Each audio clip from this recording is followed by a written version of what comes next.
what I'm about to tell you is one of the last memories I can still remember from middle school, and not for a good reason. I'd argue that it was the most traumatic thing that has ever happened to me. When I was in middle school, I didn't have a lot of friends. The friends I did have were all a little odd, but then again, so was I. We spent a lot of time together and enjoyed a lot of the same things. There was Greg, Jay, Mark, and myself. We were inseparable. Back then, it seemed like the four of us would last forever. Looking back though, it was pretty clear that Jay and I were beginning to distance ourselves from Mark and Greg, but that's neither here nor there. One summer, Greg invited the three of us on a week-long trip to Maine. Greg's family had a summer home up in Maine on one of the little islands in Casco Bay. To be completely honest, his family was really secretive about the place, and none of us even knew it existed until he invited us there. His family was strange in general, but that's a story for another time. The drive was long and uncomfortable. I had a runny nose and was sneezing the entire time, which I could tell was really pissing off Greg's dad. He was one of those over-the-top germaphobes, and I got really uncomfortable anytime he'd look at me. Mark and I were also bickering about something stupid, but the two of us tended to get into that a lot. We had to drive the car onto a ferry in order to make it to the island. That part was actually really fun. The house was small but pretty. I remember feeling detached from reality in that house. I can't really explain it. It was like a whole other world on that island. I still feel like it would be easy for a person to get lost in that house, if that makes any sense. The island had a really dreamy feel. Everyone knew each other, and random people on the street would recognize and say hello to Greg when they saw him. We spent most of our time biking around, an activity that never got boring at our age. I'll skip the boring stuff. I don't remember all of it anyway. The second day of the trip, I couldn't find my Barcelona snapback cap anywhere. I was really upset since I was a huge soccer fan, and it was one of the only pieces of merch I had. Greg said he thought I left it on the beach, but I was almost certain I had brought it back. I remember crying to Greg's dad, who basically told me to get over it and not let something small ruin the trip, so that's what I did. The next day, after a long day of biking around, I realized one of my pens was missing. I had a pen collection at that time, which I brought everywhere. Like I said, weird kid. I couldn't remember whether or not I had taken that specific pen out of my case, but Jay said he remembered seeing me holding it on my bike. I was devastated. To me, losing a pen was the equivalent of losing a limb. That's how serious I was about them. I refused to cry again in front of Greg's dad, so I claimed I wasn't feeling well and opted to spend the rest of the evening in bed. I ended up falling asleep really early because of that, so I guess I shouldn't have been surprised when I woke up at 3 a.m. and couldn't fall back asleep. I was rolling around trying to fall back asleep when I picked up on something. I froze for a few seconds to confirm what I was hearing. Someone was whispering, almost inaudibly. I had to focus really hard to even hear it. Was I dreaming? There was no shot. I tried as best as possible to make out what they were saying, but couldn't understand a single word. It sounded like it was coming from Mark's bed, the top bunk across the room from me, but I couldn't be certain. I waited a few minutes, but the whispering continued. For some reason, I was scared to say anything or reveal that I was awake. Eventually, I blocked the whispering out of my mind and fell asleep. The next morning, I tried to forget about what had happened the night before. I debated asking my friends which of them had been doing it, but decided against it. We were playing some dumb game in the yard when Mark said he had to use the bathroom. He was gone a while, but that was typical for Mark. He took a lot of time to do everything. Eventually, I shot a glance back at the house and had to do a double take. In one of the second-floor windows was Mark, staring blankly out at us. I figured he was in the bathroom, but that's when it hit me. Greg's house didn't have a second-floor bathroom. I turned to see if either Greg or Jay noticed, but neither of them were looking. When I turned to look back at the house, Mark was gone. Greg's dad was planning on taking us to dinner that night, but I didn't want to go. I pretended to be sick again and told him I wanted to nap instead. He said that was fine and told me he'd bring me back something. As I was lying in bed, I realized there was no way I was going to fall asleep. I started thinking things over in my head. I just couldn't get over how weird it was that Mark was watching all of us from the house, and the whispering was even creepier.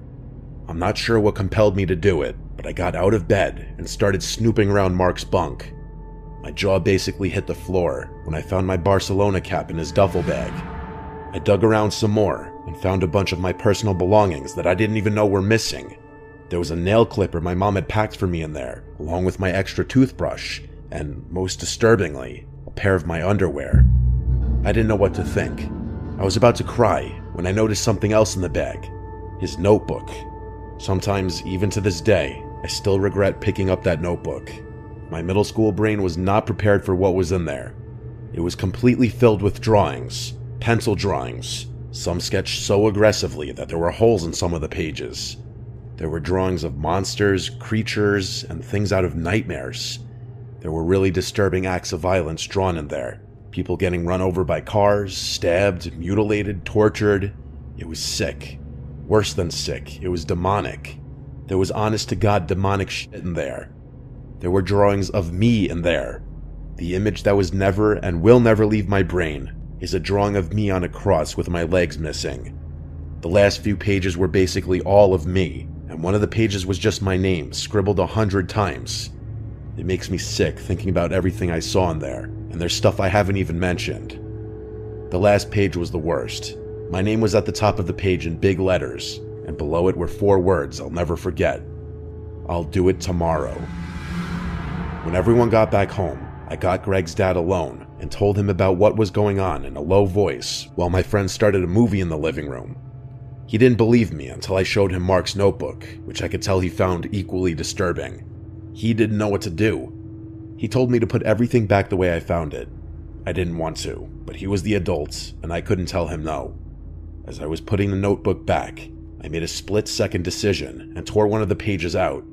Meanwhile, Greg's dad then ran out to the living room and told everyone there was a family emergency and that we had to end the trip early. As we were frantically packing our things, I could feel Mark's eyes burning a hole in my back. I was scared to look at him. We pulled out of the driveway, caught the first ferry off the island, and drove the whole way back without stopping once. Greg's dad dropped Mark off first, then James. James and Greg lived on the same street, so he let Greg out of the car with James. As we were driving to my house, Greg's dad told me that he'd talked to Mark's parents, and that it was best that I not mention anything to my parents. Greg and Mark's families were really close, so I guess that made sense. When I got home, though, I couldn't last 10 minutes. I broke down crying to my parents and told them everything. They were furious and called the police in the same minute. My parents were also outraged that Greg's dad would try to sweep something so serious under the rug. Things get a little fuzzy after that. I remember crying again while telling the police what happened. When they asked for proof, I was able to show them the page I ripped out of Mark's notebook. Apparently, that was enough. The police obtained a warrant and actually found the notebook. My items were all returned except for my pen, which the police were never able to find.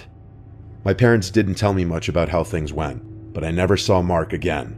His family moved, and he never showed up to school again. I never hung out with Greg again either. The reason I'm writing this now is because last week, I received an anonymous letter in the mail. It said I remember everything, and wrapped inside the envelope was the pen Mark had stolen from me all those years ago. I have no idea how he found my address or why it's taken him so long to reach out. I'm honestly considering switching apartments. If anyone has any advice about my situation, I'd greatly appreciate it.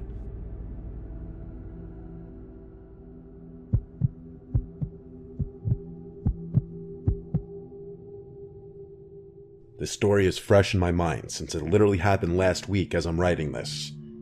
My extended family is odd. I won't get into it, but basically everyone is either a gun nut, avid hunter, or both. Most families go on vacation in the summer. Mine tends to go around winter time.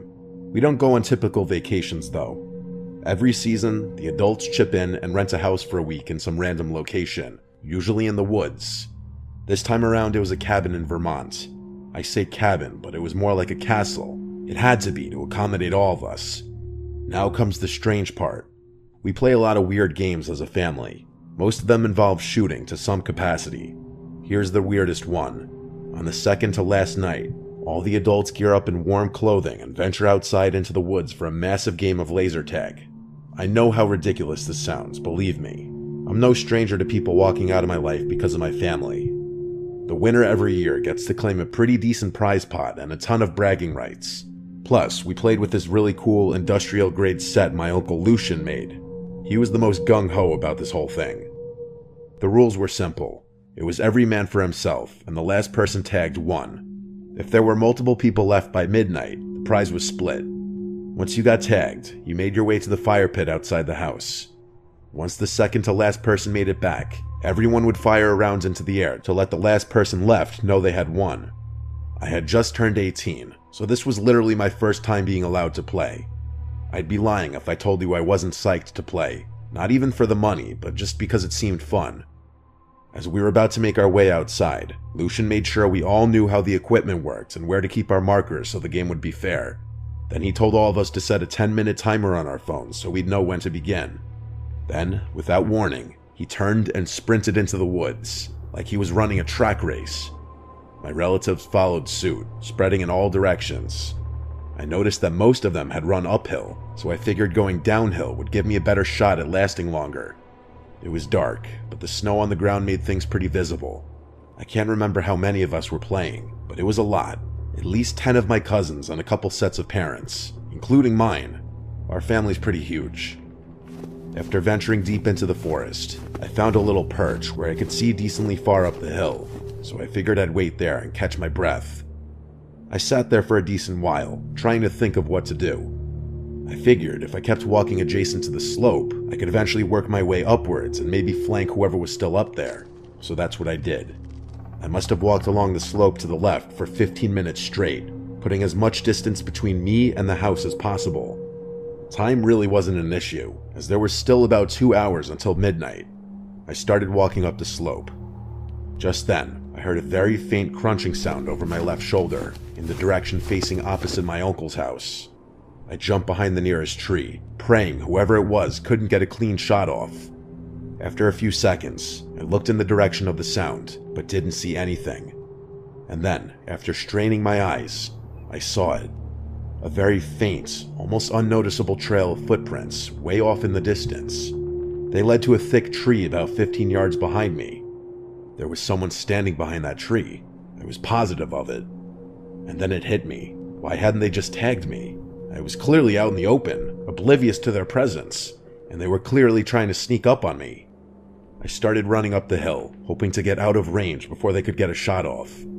I was just about to continue back to the right towards the house when I noticed something. Further off to the left was another set of footprints. This one was weird though. It started from deeper in the woods, came towards me, and looped back into the forest. Had someone been outflanking even me? They would have had to walk further into the woods than I had, which I found pretty hard to believe. Before I could keep thinking, I heard something from the slope I had just run up. It sounded like a person falling into the snow. I continued running, this time back toward the house. I pulled out my phone. It was past 11. I couldn't believe an hour had already gone by. I kept running and stumbled upon a path of footprints heading towards the house. They looked fresh, so I picked up the speed, hoping to catch someone off guard. I passed a line of trees and saw my cousin Corbo walking at a steady pace, laser gun in hand. I crouched and pulled out my pistol. I nailed his marker and it started blinking.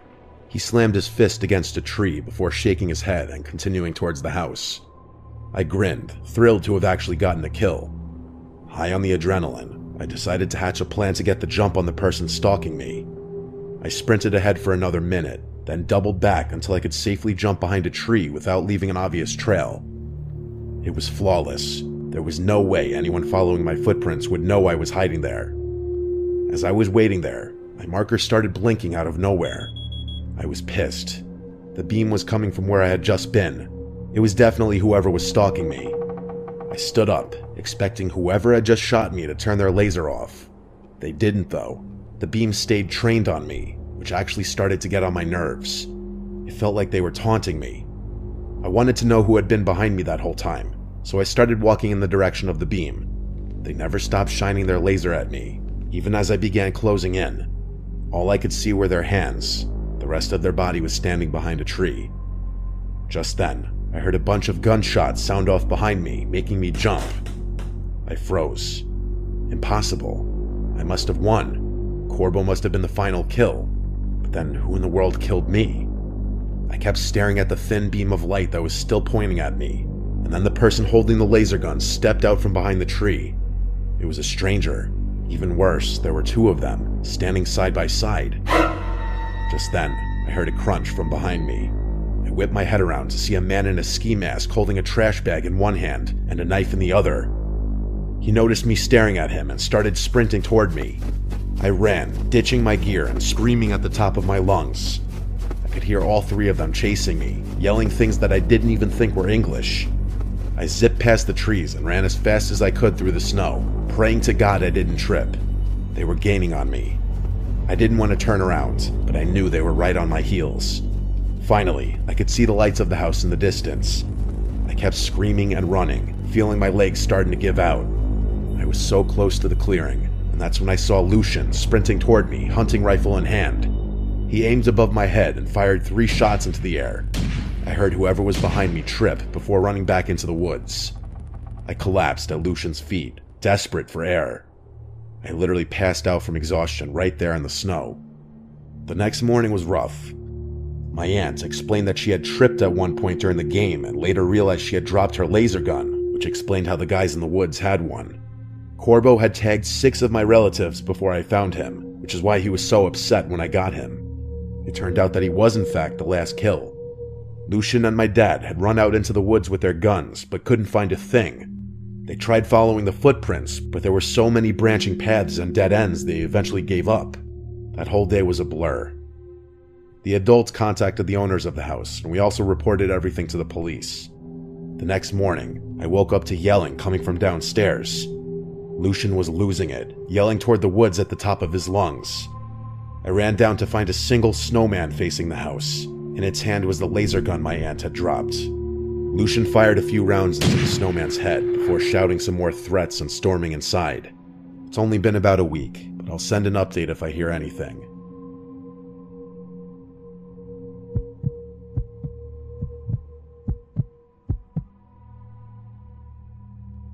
When I was in college, I couldn't afford the extravagant spring break vacations to Mexico that all the Greek life people went on. Because of this, I spent my first 3 spring breaks on campus, which I actually didn't mind too much.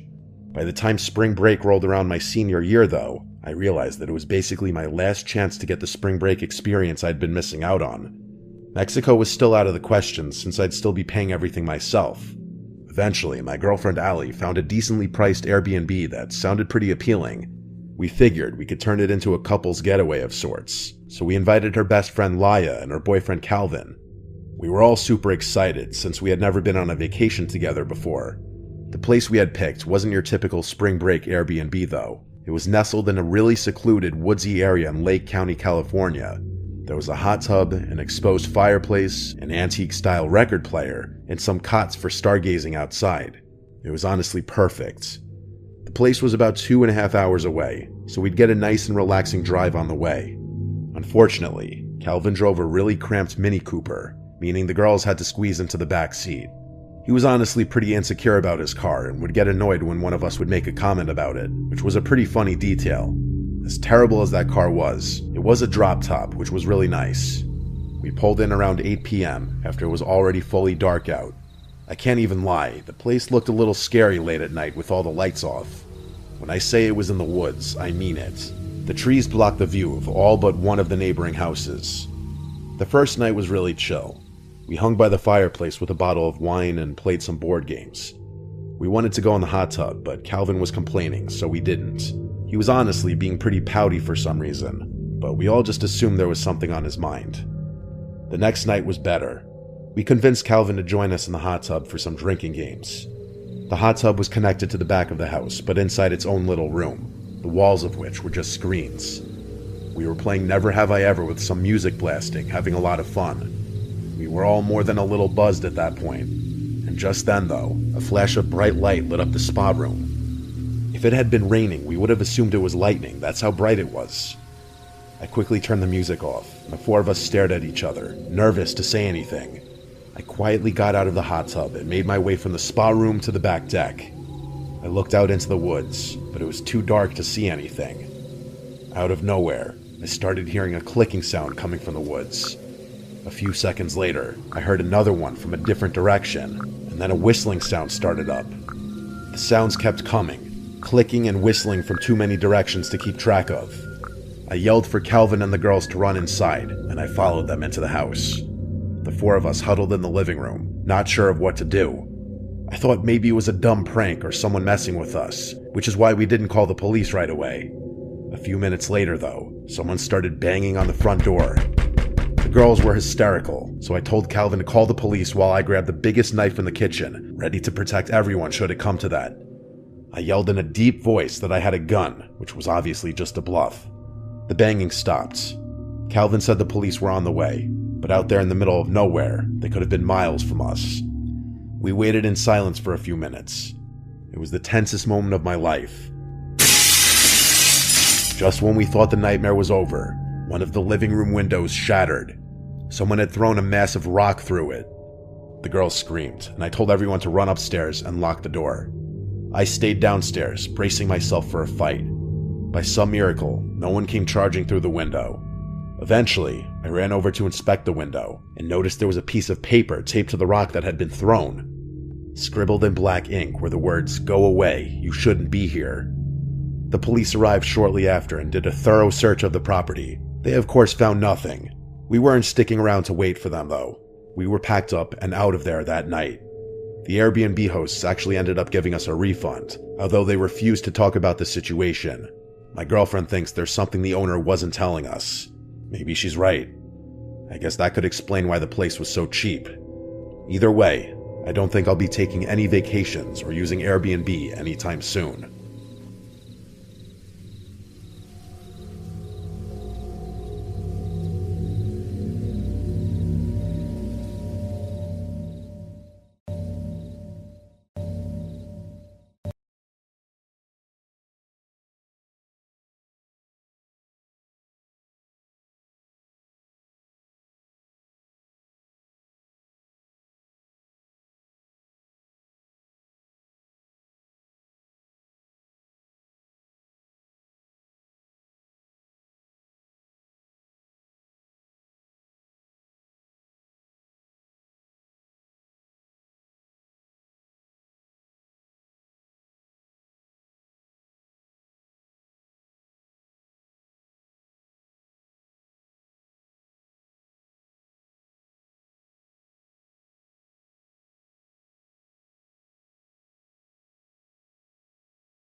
The Fire Watcher's Curse.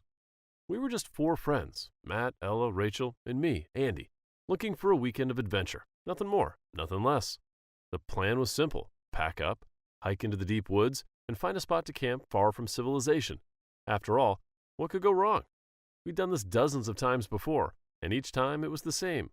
Laughter around the campfire, stories told under the stars, and the kind of bonding that only happens when you're miles away from the world. But this time, something was different. As we trudged deeper into the forest, the trees grew taller, the underbrush thicker. That's when we saw it, a fire watchtower standing like a sentinel against the evening sky, its wooden frame weathered by time. "Cool," Matt said, grinning. "Bet the view's amazing up there." We decided to check it out, thinking it would make for a great story later. The tower looked ancient, its wooden beams weathered and splintered, as if it had been forgotten for decades. But what we did not know was why it had been left to rot, and why it should have stayed that way. We made our way up the rickety ladder, each step creaking under our weight. The climb was more nerve-wracking than I had anticipated, but the promise of a view from atop kept us going. When we finally reached the platform, the forest stretched out in every direction, an endless sea of green under a slowly darkening sky. The tower itself was in worse shape than we had imagined. Old planks, rusty nails, and a roof that looked like it could cave in at any moment. But amidst the decay, there was something that immediately caught Matt's eye: an old, dusty radio sitting on a shelf near the edge. "Check this out," Matt called, brushing off the cobwebs and fiddling with the knobs. The radio crackled to life, static hissing through the speaker. We exchanged amused glances. Who knew this thing still worked? "Probably just picks up some of the weather stations," Rachel said, though her tone betrayed a hint of curiosity. Ella leaned in closer, her face lit with the excitement of discovery. "Do you think we can get any music on this thing?" But as Matt turned the dial, the static faded, and a voice, clear but distant, began to speak, delivering a message none of us were prepared for. "4 of you," the voice crackled, clear as day, "alone in the tower, far from home." We all froze. Matt looked at me, eyebrows raised, waiting for me to explain how an old radio could possibly know that. But I had no answers, just the same creeping unease that I could see was starting to grip the others. "Who the hell is this?" Matt shouted into the static. But the voice didn't respond to him directly. Instead, it continued, calm and deliberate. "Matt," it said, and I saw him go pale. "You'll be the first. The fall will be quick, but the silence after, it will last forever." A cold shiver ran down my spine. Ella grabbed my arm, her nails digging into my skin. "Turn it off," she whispered. But Matt was frozen, staring at the radio like it had grown teeth. Rachel, always the rational one, stepped forward and yanked the power cord. But the voice didn't stop. It grew louder. "Rachel," it said, and for the first time I saw fear flash in her eyes. "You'll see things no one else can, and when you do, they'll never let you go." Rachel's hand shook as she backed away from the radio. "This isn't funny," she snapped. "How could you know our names?" But the voice just continued, relentless. "Ella, you're next. The water will pull you under, and no one will hear you scream. And you, Andy, you'll watch them all fall. You'll hear their last breaths, and then nothing." I felt the blood drain from my face as my name echoed through the small room. None of us spoke. What could we say? We'd never seen any prank like this. Matt, visibly uncomfortable, turned abruptly and headed for the ladder. "I'm done with this. Let's get out of here," he muttered. But his foot caught on a loose board, and he stumbled forward, landing hard on his knees. "No, no, no!" he screamed, his hands clawing at the air, as if trying to grab onto something solid, something that wasn't there. We were all stunned. Didn't understand why he acted so dramatically. It's just a trip. But his eyes were wild, his face contorted in terror. "Matt, what the hell?" Rachel rushed over, grabbing him by the arm and pulling him up to his feet. He was shaking, his breath coming in ragged gasps, his words trailing off into incoherent mumbling. "I'm falling. It's an endless abyss." We exchanged uneasy glances. What the hell was going on? Before I could process Matt's words, Rachel suddenly stiffened. She wasn't looking at Matt anymore. Her eyes were locked on the far corner of the room. "What are those?" she murmured, her voice trembling. We all turned to look, but there was nothing there, just shadows and dust. But Rachel's expression changed from disturbed to sheer terror. She backed up, pressing herself against the wall, her movements jerky and frantic. "No, no, get away!" she screamed, and flailed her arms as if chasing away something, anything that the rest of us couldn't see. And then Ella's voice cut through the chaos. "Why is there water here?" she asked, her tone rising with panic. I looked down, but the floor was dry. Ella, however, was freaking out, her hands outstretched as if trying to keep herself above water. "Help! I'm drowning!" she cried, her voice choked with fear, as if she truly believed she was sinking beneath invisible waves. I wanted to rush to her, to grab her, and to shake her out of whatever nightmare she was trapped in, but I realized with shock that I couldn't move. My legs felt like they were glued to the floor, my body locked in place. I watched, helpless, as my friends spiraled into their own personal horrors, unable to do anything. The voice in the radio had me in its grip, just like it had predicted. Wait, no, this wasn't just a prediction. The radio wasn't simply telling us how we would die, it was making it happen, warping our senses, twisting reality until we couldn't tell what was real and what wasn't. But slowly, as if walking from a nightmare, we began to regain our senses. Matt's frantic struggles slowed, Rachel's screams subsided, Ella's desperate gasps quieted, and my feet started to move. We all stood there, breathing heavily, appreciating that the hallucinations were over. Just when I thought the worst had passed, the radio crackled back to life. "Did you enjoy that little taste of death?" the voice taunted, its tone dripping with malice. We all turned to look at the radio, still sitting innocuously on the table, as if it hadn't just turned our reality upside down. Matt's face twisted in anger. He rushed forward and grabbed the radio.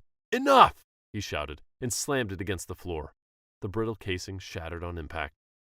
But instead of silence, the radio emitted a high-pitched screech that pierced through the air, making us all wince in pain. To our horror, it reassembled itself, the pieces snapping back together as if pulled by some invisible force. It lay there, whole and intact, mocking us with its persistence. "You think you can escape me so easily? I'm bound to this place, just as you are now." "Who are you?" Rachel demanded, her voice frustrated. The voice chuckled, low and menacing. "I was the fire watcher here, long before you were born. This tower was my prison, and now it will be yours." The room seemed to grow colder as the voice recounted its tale. "I watched over these woods, isolated, forgotten. The loneliness drove me insane, and I couldn't bear it any more. I set the tower alight, hoping the flames would free me, but instead I was bound here, cursed to haunt this place forever. And now you've come to keep me company." Ella could barely hold it together. "You can't trap us here. Let us go." But the voice didn't flinch. "You can't leave. No one ever does." Panic set in. We began to lash out, smashing anything we could get our hands on. But each time, the objects slowly pulled themselves back together, as if mocking our efforts. Just as we were about to accept our fate, Rachel's eyes caught something. "Wait," she whispered, pointing to an old lantern hanging from a rusted nail near the ceiling. "That's the only thing in this room that isn't covered in dust. It's so weird." We had been so focused on the radio, but Rachel's words cut through the fog of fear. What if it's not the radio the fire watcher's bound to? The lantern had been easy to overlook, just another piece of old equipment in a forgotten tower.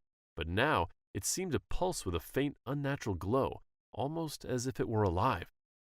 "Do you think?" Ella started, narrowing her eyes at the lantern. "It's worth a shot," I said, feeling a glimmer of hope. Without hesitation, Matt grabbed the lantern and hurled it against the ground. It shattered with a deafening crash, the glass and metal splintering into 1,000 pieces. The radio sputtered, crackling with static before the voice returned, weaker now, fading. "No! No! You can't!" The remnants of the lantern flickered, the faint light dimming until it vanished completely. The voice let out one final anguished wail before falling silent for good. I stood there, heart pounding, waiting for something, anything to happen. But there was only silence. Real, unbroken silence. The curse had been lifted. "Let's get out of here," Matt whispered. And this time, no one hesitated. We scrambled down the ladder, the cool night air a welcome relief as we left the tower behind, its shadow striking in the distance. We didn't stop running until we were far from the tower. The memory of that cursed place burned into our minds. We knew we'd never forget what happened there, even if we never spoke of it again. The Unseen Predator. It was a beautiful weekend, and my family was ready for a camping trip. The kids, Sophie and Theo, couldn't wait to get away from the city, and Anya, my wife, was just as excited. We drove deep into the woods, farther than we'd ever gone before, until we found the perfect spot, a secluded clearing by a small lake surrounded by towering trees. The sun was just beginning to set as we finished setting up the tent. The air was cool, and we gathered around the fire, roasting marshmallows, laughing at silly stories, and just enjoying being together. It was one of those perfect moments that you wish could last forever. As the stars started to peek through the canopy above, I couldn't help but feel a deep sense of contentment. This was exactly what we needed. A break from everything. Just us, out here in nature, with nothing but the crackling of the fire and the calmness of the night. The fire had burned down to glowing embers, providing just enough warmth as the night grew colder. Sophie and Theo were already tucked into their sleeping bags, their quiet breaths mingling in the night's sounds. Anya and I sat together by the dwindling fire, enjoying the stillness. I remember thinking how peaceful everything felt, until I heard it. At first, it was just a faint rustling, something you could easily dismiss as the wind brushing through the leaves, but then it came again, louder this time, like something moving through the underbrush. Anya noticed it too. She turned to me, her eyes questioning, but I shrugged it off, not wanting to alarm her. But the rustling didn't stop. It seemed to be circling us, moving closer, then retreating, always just out of sight. My instincts kicked in, and I stood up, trying to peer into the darkness beyond the firelight. "Probably just a deer," I muttered, though I didn't believe it myself. Anya nodded, though she kept glancing nervously into the woods. Just when I thought it might have passed, there was a sharp snap, a twig breaking underfoot. I felt a cold shiver run down my spine. This wasn't some harmless animal. There was something out there, watching us. I grabbed the flashlight and slowly swept the beam across the trees. The light caught nothing but the dense forest and the occasional flash of something reflective, like the eyes of an animal. I told myself that's all it was, just an animal. But then, just outside the ring of light, I saw them. Footprints. Large, clawed, and unmistakably fresh. They circled the campsite in a perfect arc. My heart pounded as I tried to make sense of what I was seeing. These tracks weren't from any creature I knew. They were too big, too deep, as if something heavy and powerful had been prowling around us. I felt a wave of panic, but I forced myself to stay calm. "Anya," I said quietly, "we need to go inside the tent." She didn't ask any questions. One look at my face, and she knew something was wrong. We backed away slowly, retreating to the safety of the tent. But the rustling noises followed us, now accompanied by a low, almost imperceptible growl. I zipped up the tent flap, trying to keep my fear in check. Inside the tent, the atmosphere was tense. Sophie and Theo were still sound asleep, their small bodies nestled close together. Anya sat beside me, her hand trembling slightly as she held mine. The rustling outside had stopped, but the silence that replaced it was suffocating. "Do you think it's gone?" Anya whispered, her voice barely audible. I shook my head.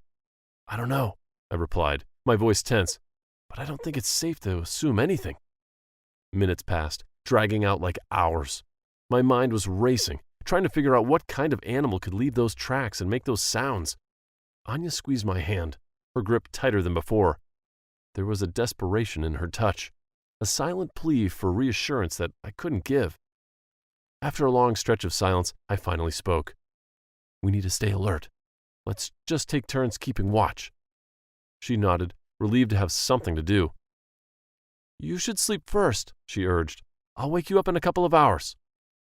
Reluctantly, I agreed. I laid down beside the kids, wrapping an arm around them protectively. Closing my eyes, I could hear Anya shifting beside the tent entrance, but it wasn't long before exhaustion took over and I drifted off. I woke up with a start, my heart pounding in my chest. The rustling sound was back, louder now, as if whatever was out there had moved closer. I instinctively reached out to Anya, but my hand found only empty space. She wasn't there. Panic surged through me. "Anya?" I whispered, my voice tight with fear. I glanced over at Sophie and Theo, who were stirring, their eyes blinking open in the dim light of the tent. "Dad?" Sophie's small voice quivered. "Where's Mom?" "I don't know," I muttered, trying to keep my voice steady. "Stay here. I'm going to look outside." I unzipped the tent as quietly as I could and stepped out. Sophie and Theo followed close behind, despite my gestures for them to stay put. And then I saw her. Anya was standing just a few feet away, facing the trees. The way she stood was unsettling, her back rigid, her head slightly tilted, as if she was listening to something deep in the forest. The sight froze me in place. Something wasn't right. "Anya?" I called out softly, but she didn't respond. Her body remained eerily still, her attention fixed on whatever was out there in the darkness. Sophie clutched my arm, her small hand trembling. "Mom?" she called out, her voice cracking. Slowly, Anya turned to face us, but the movement was wrong, too slow, almost mechanically. When her eyes met mine, I felt my blood run cold. There was something off in her gaze. It was empty, devoid of warmth and recognition. In the dim light, her face looked strange, too pale, almost ashen. "Anya, what are you doing out here?" I asked, cautiously approaching her. She didn't answer. Instead, she just stared at us, her eyes wide and unblinking. The longer she stood there, the more fear in my chest tightened, like a vice squeezing out the air of my lungs. Then I noticed something else. Her hands. They were curled into unnatural shapes, the fingers twisted in ways that shouldn't be possible. The realization hit me like a wave of ice. This wasn't Anya, or at least not anymore. Whatever was standing in front of us had taken her place. My heart raced as I tried to think. What was this creature? How could it take my wife's form? And what had happened to Anya? Was she still out there, somewhere in the darkness? The thought made my skin crawl. I needed to get Sophie and Theo out of here, but how could I do that without alerting the creature? "Dad, what's wrong with Mom?" Theo's innocent voice ached my heart. I didn't know how to answer him, didn't know how to explain that this person wasn't his mother. Suddenly, Anya, or the thing pretending to be her, took a step towards us. The movement was jerky, as if it was trying to mimic how a human would walk, but didn't quite understand how. "Stay back!" I managed to shout, my voice cracking with fear. But the creature didn't pause. It lunged at us, its body shifting and distorting as it moved. In a surge of adrenaline, I grabbed a heavy branch from the ground and swung it with all the strength I had. The impact sent the creature staggering back, its form flickering, the facade of Anya's appearance breaking momentarily. It hissed, an inhuman sound that echoed through the trees, then turned and fled into the darkness. For a moment, I just stood there, my breath coming in ragged gasps. But then, something caught my eye, something pale lying among the leaves just beyond where the creature had stood. I turned, and the world seemed to tilt on its axis. It was Anya's body, crumpled and lifeless, partially hidden by the underbrush. A sob caught in my throat, but I couldn't let the kids see this. "Get in the tent!" I ordered, my voice more forceful than I intended. Sophie and Theo hesitated, but I pushed them towards the tent, my hands trembling. "Now!" Once they were inside, I zipped up and rushed to Anya's side. My hands shook as I touched her cold skin, my mind refusing to accept what I was seeing. She was gone. She had been gone for hours, her life stolen by that creature, her body discarded like a puppet with its strings cut. I dropped to my knees, numb with the shock and grief. But there was no time to mourn. The creature, whatever it was, might have fled, but it wasn't gone. It's still out there, lurking in the darkness. If I took my eyes away from my kids for too long, it could hurt them and take their place without my knowing too. I couldn't let that happen. I had to stay strong for them. Wiping the tears away, I hurried back to the tent and called them, my voice soft but firm. "We have to leave right now." Their tear-streaked faces looked up at me, confusion and fear in their eyes. "What about Mom?" Sophie asked, her voice quivering. I swallowed the lump in my throat, trying to keep my voice steady. "Mom wants us to be safe," I said, struggling to keep the panic out of my voice. "We have to go." I guided them away from the tent and the heartbreaking sight of their mother's body, my eyes fixed on the trees, every instinct on high alert. We didn't take anything with us. The only thing that mattered was getting my children out of here, away from this nightmare. I could never imagine our serene family trip turning into such a tragedy. I would tell my kids the truth when we were safe at home, but not now. Trapped beneath the lake's surface. There's a certain magic to finding a place that feels untouched by time. After hours of hiking through dense forests, I stumbled upon it. A lake so still and pristine, it seemed like a secret hidden from the world. The surface was like glass, perfectly reflecting the canopy of the trees and the clear blue sky above. It was the kind of place you dream about but rarely find. Setting down my gear, I couldn't help but smile. This was exactly what I had been searching for, a moment of pure solitude in nature's embrace. Nobody could have asked for a better spot to set up camp. I pitched my tent close to the shore, eager to soak in the tranquility. Everything about this place was perfect, as if it had been waiting just for me. After a simple dinner by the fire, I sat by the water's edge, watching as the last light of day slowly faded. The sky above turned from gold to deep purple, and the stars began to emerge, one by one, reflecting perfectly on the lake's surface. As I stared into the water, I noticed how it seemed to amplify the beauty around me. The reflections were so clear that it felt like I was looking into another world, a mirror image of reality, but somehow even more vibrant, more alive. At some point, I tossed a small pebble into the lake just to see the ripples disturb the perfect surface. But as the ripples spread, they seemed to slow, almost as if the lake resisted the change. The water calmed again quickly, returning to its flawless state, the disturbance disappearing as if it had never happened. It was strange, but I quickly brushed it off, chalking it up to the stillness of the night. I stayed by the shore a little longer, enjoying the cool air and the quiet hum of nature. As the night deepened, the tranquility of the place had lulled me into a deep sense of comfort, and my eyelids got heavier. I stood up, stretching, and decided to head into my tent for the night. But just before I left the shore, I saw a flicker of movement, not in the woods, but in the lake. My heart skipped a beat as I leaned closer. The reflections were still perfect, but there was something about them that made me uneasy. The images of the trees seemed to sway gently, but the air around me was completely still. The stars above twinkled brightly, but in the water they pulsed with a rhythm that was almost hypnotic, like a slow, deliberate heartbeat. My own reflection was still me, but not quite. Its eyes were darker, colder, as if something was peering through them, studying me from the other side of the water. A cold chill ran down my spine as I noticed something even stranger. When I moved, there was a delay in the reflection's response, almost imperceptible, but enough to make my heart skip a beat. I waved my hand slowly, watching as my reflection mimicked the motion a fraction of a second later. It was as if the lake was lagging behind reality, creating a disjointed, eerie effect. Trying to shake off the unease, I told myself I was imagining things. The stillness of the night, the isolation, it was all playing tricks on my mind. I blinked hard, hoping to clear my head, but when I opened my eyes, the reflection had changed. I was still standing by the shore, but in the water, the reflection of me was no longer mirroring my actions. It had turned, now grinning at me, and there was something deeply wrong in the way it stood. Its posture was rigid, its head tilted slightly, as if examining me from an angle that was just wrong. Fear gripped me. What the hell had I just seen? Was it a hallucination brought on by exhaustion? Or was there something else at play? Something far more sinister lurking beneath the surface of that lake? Suddenly my vision seemed to shift. I was no longer sure if I was standing by the shore or if I was looking up from beneath the surface. The world had flipped.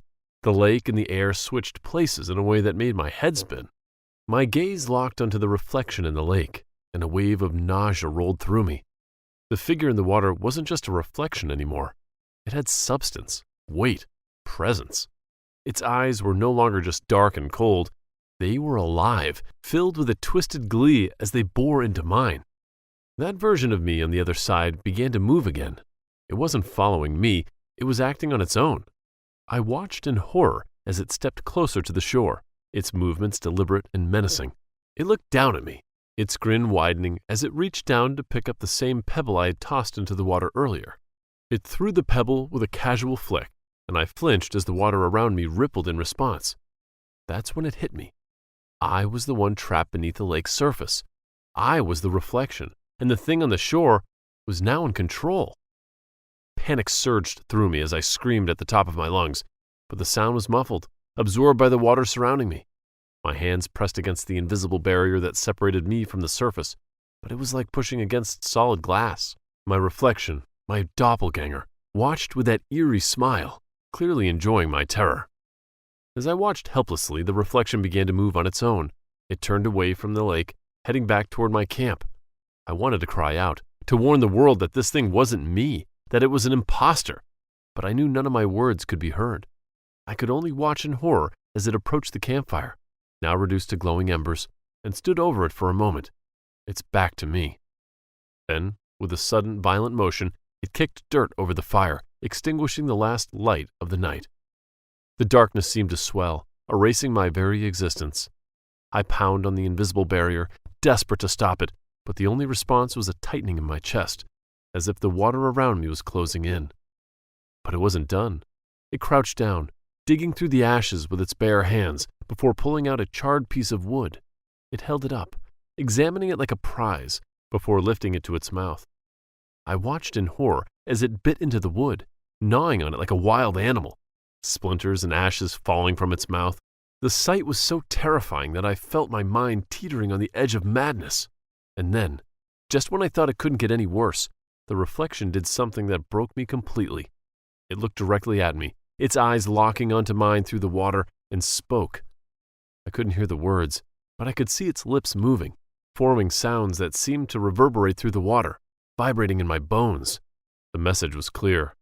I was never getting out. It laughed again, that silent, shaking laughter that made my skin crawl, before standing up and walking away, disappearing into the darkness of the forest. I was left alone, trapped beneath the surface of the lake, with nothing but the cold water for company. The terror was overwhelming, knowing that this thing, this twisted version of myself was out there, pretending to be me, while I was trapped here, powerless to stop it.